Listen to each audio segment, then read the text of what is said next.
Now, Executive Suite with WPRI.com reporter Ted Nisi.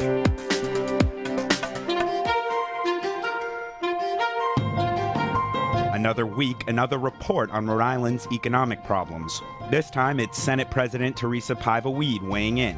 It's not easy to come before you today and say we haven't done as good a job as we should have in some of these areas. But why should Rhode Islanders think this report will be different from all the other reports? Can it really move the needle? We'll ask report co-author and RIPEC Executive Director John Simmons. Then, a new start for Rhode Island's smallest city. Central Falls has a 27-year-old mayor and a clean balance sheet after a tough trip through bankruptcy court. Dexter Credit Union has been there through it all and is now investing $2 million in its headquarters. This week, on the second half of Executive Suite, Dexter Credit Union President and CEO Stephen Angell. Welcome to another edition of Executive Suite. John, thanks for joining me. I think you're the first person to ever do this show twice since we came on the air. Thank you. I'm honored to be here. I'm sure it's a big honor. And I want to start with that reason. You were here a few months ago with a different economic report. Yes. It came out of the State House. That was Governor Chafee asking for ideas on economic development after 38 studios. Some people have been disappointed. They don't think he did enough with your recommendations. What's your thought at this point? Our thought is the things since we issued our report, and we are keeping track of all of the items to which we made recommendations, and we've narrowed them into 6 major categories. And when we look at those 6 categories, we find a majority of our recommendations are either in process or have already been accomplished. If, for instance, the business climate analysis that we recommended is now ongoing. There's a firm hired to do the work, and we're in conversations with them, providing them for information. Long-term economic plan for the state, that's actually in process as well.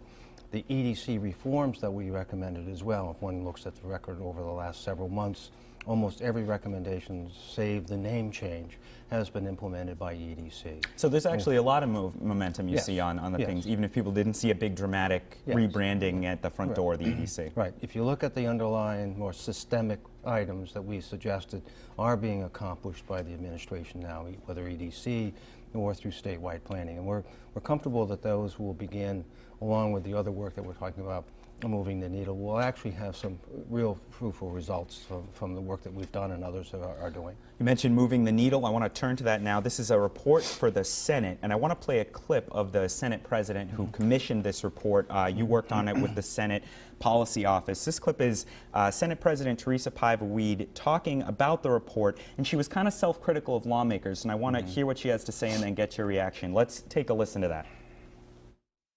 We have tried in the past to address the issues that have been raised. I don't think we've done it in a comprehensive fashion, and clearly the national perception is that we haven't done it well enough.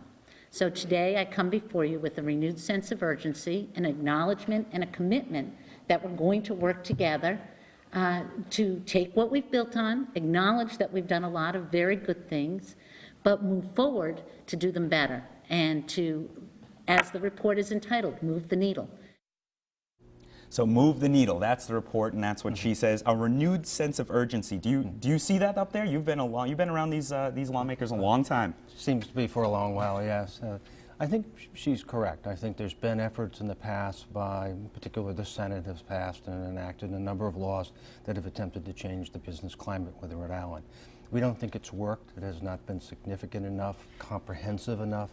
38 Studios is probably the best example where there was a real, I guess, as said, it's a Hail Mary pass that didn't work. We were out so far on that particular investment that it showed our weakness as an economy and the way we approach it. I think what we're trying to do now from the EDC study that we did, including this moving the needle, we've outlined a set of actions that can be accomplished that will actually, as the report says, move the needle about the economy of Rhode Island, both structurally and as well as also the public perception outside. If we actually do the items that are in the report, we find that there will be many, many things that will be done, including even in the governor's budget submission. That will move the needle in the sense of dropping us from some 44th to 42nd on the tax foundation's record for overall tax burden. So we'll actually have a variety of things in the way. And I also would like to go back on the comprehensive nature of it. And this is the one thing that we see, this report outlines a set of metrics that people can use to evaluate how we're doing. I want to ask about those metrics, and I actually pulled one out. I have a chart. My producer back there knows I love charts. And you looked at a lot of different indicators for it, I think 21 altogether, yes. and then you had sort of a red-green needle to show yes. where we are yes. in terms of the economy and other things. If we can get that chart up there. This I have always found interesting. It's the personal income of all the people in the state just by resident, per capita. And you see there, people might not realize, Connecticut, almost $58,000 per resident in income in 2011. Massachusetts, $53,000. Rhode Island, $10,000 less, or $9,000 or $10,000 per resident. 15th we're ranked. We're in a tough neighborhood in terms of people having a lot more resources than us, just in the wealth yes. of their people. Yes. What was your overall sense of where Rhode Island stands right now economically after going through all 21 of those indicators? I think it's a balanced position. We have, in some areas, we are substantially below where we ought to be. Those are the red ones, and those are where it really matters, and that's in the tax climate, that's in the tax burden, that's in the business climate area. Employment. There we perform very poorly, and the resultant from that is the employment and the numbers of employed. So that's a natural result. If our economy is not perceived well, people don't come here, build businesses, then we can't hire people. But we look at some of the other areas, education, quality of life. We have many, many assets, many strengths. And so our report tried to be broad. It's 21 indicators. There are 27 recommendations with 29 specific actions within the report that will actually begin to move the needle as we understand it. I think the picture that you put there, but the positive part is we're 15th now nationally. We were lower before. We seem to be coming up. There is some personal income growth within Rhode Island. So we see some positive signs as well. You know, I was saying to you before we went on there, I was like, well, you know, they never pass everything, so which of these do you actually want? And you said, no, that's the problem, Ted. We need a comprehensive approach. You know, you have 27 recommendations. You think they need to look at them all holistically, not just pick out this one's popular, this one has this caucus yes. together on it. You know, what should people be looking for that will show them real actions being taken? I think part of it is when the measures and the metrics that we have actually do begin to move. And there are specific things of the 29 action steps, for instance, and there's some broad policy items, there's 3 or 4 of them that we need to enact, for instance, maintenance of the tax policy. If we just don't do anything in the sense of Rhode Island, we could improve our ranking. As other states begin to increase the tax burden, if we stay as we are, it's more predictable and it's more balanced. If you take some specific actions, for instance, that we have that are recommendations of creating a committee to work on a single state building permit process would be tremendous and a major change in that. The other is oversight and the whole monitoring item to keep these things in a transparent way so people haven't forgotten that we have these things ongoing and then we need to report back on them. We will be back on this report next year as You'll well. Update it with have things changed? Yes, we've agreed. Did the needle move? Senate policy is to come back next year to redo the report to show what happened from one year to the next. You know the criticism, I've made it myself, that Rhode Island is drowning in economic reports, but I've heard you, yes. I've said that occasionally. Twitter, yeah, yes. you've seen me on Twitter, exactly, tweaking the lawmakers. But you know, you said to me in the hallway at the State House, you think there's something different about this, and it starts with the fact that this comes out of the Senate President herself saying, I want a report from my staff and an outside group saying, where are we and what we need to do? And then, as we just heard, being kind of self-critical about what they've done. Well, you know, she said to us, it would be easier to tell you you're looking at the wrong rankings, but I want to admit that we need to do some things to change. Do you think that's a big difference? I think there is a major shift in focus. This is the first time we've actually had the Senate President, the Speaker, the Governor all talking about commerce and changing the business climate and the way we do business in Rhode Island. Normally it's one of the 3, or it's some other organization like us saying we need to do something in the business climate. We can do reports, but as you indicated, the leadership between the 3 has to move this forward. It can't be done by outside folks. But at the same time, there's a lot more activity outside, private sector, public sector working together to do work. For instance, in our work with the Senate, which is unusual in itself that the public and private together stood forward and said, here's what we're looking at. The Senate President has said that this is what she will be using as a barometer of the activity, which is also extraordinary as well. So we are much more, I guess, confident that we'll see something occur. We hope it's comprehensive.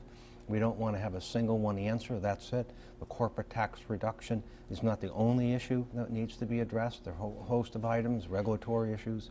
Many of the items that we need to address, they're in this report and in our overall EDC report. All right, we only have about 30 seconds left, so briefly weigh in on that corporate tax change. Governor Chafee's budget proposal last night, we're taping on Thursday, bring the corporate tax rate from 7 to 5%, but, excuse me, from 9 to 7%, getting Deval Patrick's in my head, but otherwise no major changes. What do you think?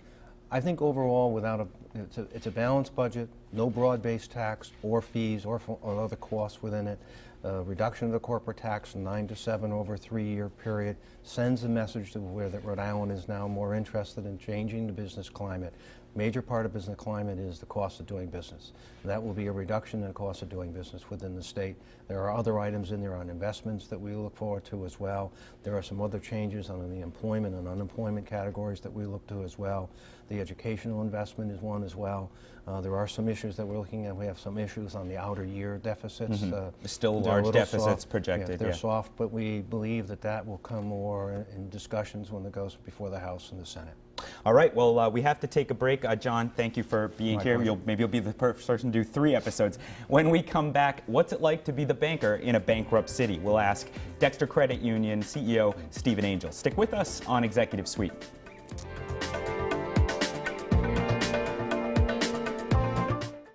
Business side.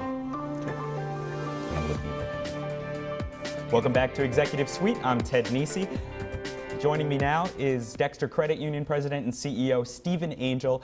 Dexter is headquartered in Central Falls, the only financial institution headquartered in Central Falls, correct? That's correct. Yeah, we've called it home since 1948. 1940, I think in a church basement it started out. Started in a church basement, St. Matthew's Church on Dexter Street. That is a startup if ever I heard one. So you've been leading Dexter, first you were interim and now you're the permanent CEO since 2009. You've been in charge then all through the bankruptcy there and all the financial distress. How would you describe at this point what impact the bankruptcy had on that community? It's had a profound impact. I think it's distressful to the residents of the city. It affects the self-esteem, obviously, of people on a daily basis. And they really lacked a sense of where the city was headed. Yeah. How about on Dexter itself? I mean, what's it like to do business, to be trying to do financial business in a community that where both the people, a lot of them are financially distressed and the entire municipal government is in bankruptcy? Well, obviously, the increase in real estate taxes places a burden on businesses such as ours, as it does on the rest of the local economy. So that certainly is the biggest impact of the bankruptcy, for sure. Someone has to pay for it. We're looking at Central Falls is looking at significant tax increases over the next 5 years in the plan to get out of bankruptcy. Do you think that's sustainable? Do you think the amount of money that the city government has said it'll be able to get out of the residents, do you think that capacity is there? I've read the plan. I think it's a good plan. I mean, I think it's unfortunate that those increases weren't implemented over a longer period of time without the necessity for a receiver being involved, as well as some prudent fiscal decisions made by the city. But I think it's something that can work, and we have no choice. It must work. Right, it has to work. And the person who now has to make it work is your new mayor, James Diosa. He's only 27 years old, and he was on Newsmakers with us last week. He said there is room for optimism. He thinks there are things they can do despite sort of the fiscal straitjacket of the bankruptcy. What do you think the outlook is right now for Central Falls coming out of bankruptcy? I mean, is there significant room for improvement, or is the bankruptcy plan going to hold the city back? No, I think there's significant room for improvement. I think that now that there's a plan in place with the advent of state intervention and the bankruptcy court, we'll keep the plan on place, and it will provide a measure of stability to those looking to come into the city, and certainly for those who are in the city. You know what your expectations are. Mm-hmm. So despite the problems, you can tell them, well, hey, this is how much taxes are going to go up the next few years. Correct. Let's turn to Dexter.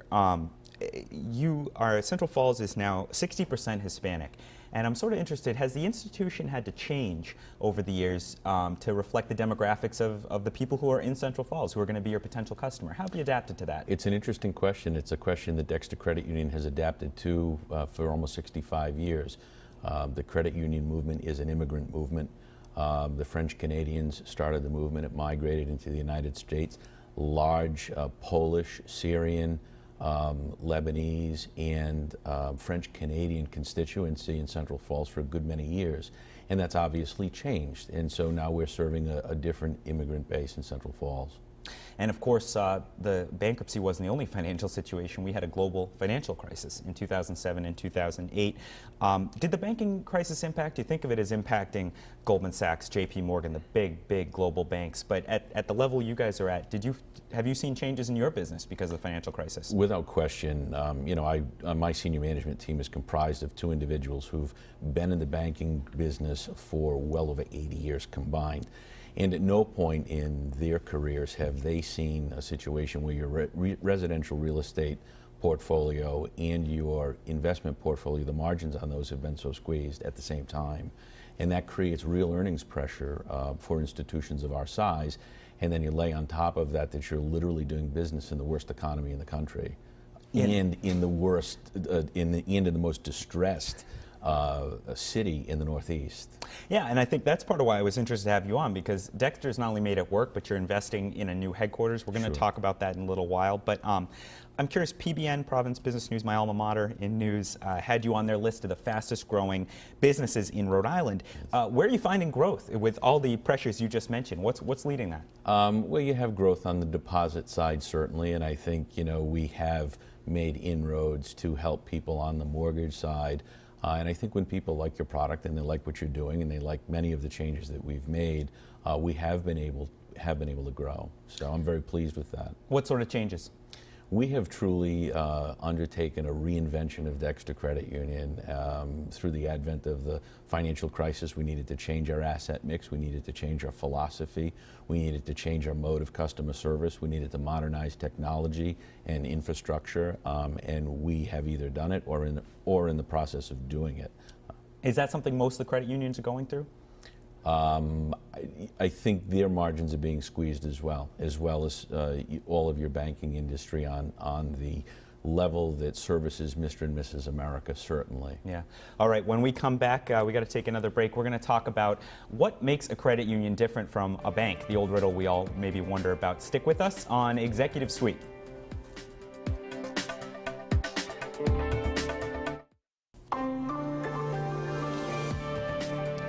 Welcome back to Executive Suite. I'm Ted Nisi. My guest now is Stephen Angell, President and CEO of Dexter Credit Union in Central Falls. We're talking about what it's like to be a banker in a bankrupt city. They're not bankrupt anymore. Their exit plan has been approved by the judge.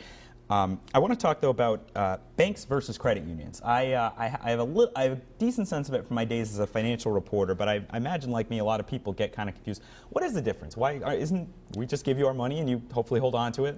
The difference to Mr. and Mrs. America who walk in the door is really none. 80% of the banking business out there, Main Street business, folks come in, they want home loans, car loans, student loans, personal lines of credit, Visa, MasterCard. We do all of that.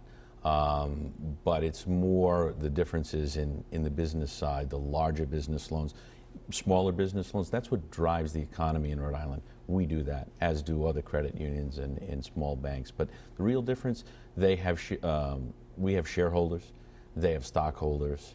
They can go out onto the open market and get alternative capital. We cannot. We need to raise our funds through loans and deposits. So really, major differences underneath, but on the surface, none at all to the average person. So if someone was thinking about switching, you'd tell them they're not going to have a fundamentally different banking experience on the customer side if they switch to a credit union from not at Dexter Credit Union. We have all the modern banking conveniences that you can find anywhere. Mobile banking, online banking, bill pay, you name it, we have it. We're in the virtual space and we have the technology. So anything that you could find at a larger bank, you would find at Dexter Credit Union. But that's something you ramped up once you came on as president and CEO, right? You saw you needed that investment in technology. Well, I'm surprised someone hadn't done it already. Was it just, these are traditional institutions wary of making a lot of major investment like that, or just you saw where the market was going? We saw where the market was going, and we needed to be where the action was. We needed to attract a younger member base, customer base. And that younger base is interested in those products. And by the way, I don't consider myself to be a young person, nor do I consider myself to be an older person, but my generation, I don't stand in line at a bank either. Yeah, right. It's you see people all, even my grandmother's trying to figure out the online banking a little bit. Do people have to live in Rhode Island to join? You know, credit unions have a sort of a membership model. Do you have to live in Rhode Island? What does it take? Is there a secret handshake? What does it take to join? No, your membership model for your credit unions is traditionally driven by bylaws. If you're a federal credit union, it's a little bit more segmented than that. But for Dexter Credit Union, our bylaws are simply that you be a member. So you can live anywhere in the United States, be a member of Dexter Credit Union, which costs you $25. It's a share account that pays interest, makes you a shareholder, you get to vote, and you can do business with us. They vote on you? Yes, they do. Wow, do you have votes of confidence? Or They vote on the board of directors. They vote on the board, right? So everything has politics in it. And you're now spending, you told me, I said $2 million at the top. It's now up to all in, it's going to be out $3 million renovating your entire 23,000 square foot facility in Central Falls. That, I'm pretty sure, is the biggest investment any business is making at the moment in Central Falls amid everything. Tell me about what were the conversations like as you decided whether to plunk down that much money in a city that was distressed at the time? We had an aging facility. We have almost a 3-acre footprint there at the northeast corner of the city on the Cumberland-Lincoln line, and it was an aging facility. It hadn't been touched in 25 years. We had all sorts of structural and other infrastructure problems, and we needed to support our technology as well as some other things. So you really make a decision, do you stay or do you go? And I think it really boils down quite simply to philosophy. You know, we live in a world today where so often it's easy for people to cut and run. No one stays, no one sticks it out, no one stays, no one really wants to solve a tough problem or be part of that because, you know, it's like the old joke, making sausage, no one wants to see it, everyone wants to eat it. It's very difficult. And we decided to stay, and I think it sends a message about our corporate philosophy. We stay with the communities that we serve, and we stay with the members that we serve. I want to ask you, we only have about a minute left, but I was talking to John in the first half, John Simmons, about Governor Chafee's budget, talking about lowering the corporate tax rate. There's so much talk right now about how to make Rhode Island more business friendly. You talk to a lot of businesses as a banker yourself. What do you think the state should be doing? Do you hear ideas out there that could be really helpful in spurring more employment, more growth? The corporate tax rate is really a step in the right direction, without exception. But there's a lot of other work to be done, too. It is not a business-friendly state in terms of the regulatory environment, in terms of the local processes that people have to go through to get a business set up in Rhode Island. Cities and towns, yeah. Yep, it's really difficult and it's very parochial, and that needs to change because we really are choking off our growth here. There's a reason why your unemployment rates in the other New England states are always a solid 3 points less than what we are. We need to ask ourselves those questions, particularly when you see the figures on the income in Massachusetts. On average, per household is a solid, 10 to 20% less than what we have here in Rhode Island. Yeah, so a lot to be looked at there. Well, that's all the time we have this week. I want to thank Steve and Angell for joining me on this half from Dexter Credit Union. If you missed the first half, my guest was John Simmons from RIPEC talking about the Senate's new report on economic growth. If you missed any of the show or any other episodes, you can check them out on WPRI.com. Thanks for watching and stick with us every Sunday on Executive Suite.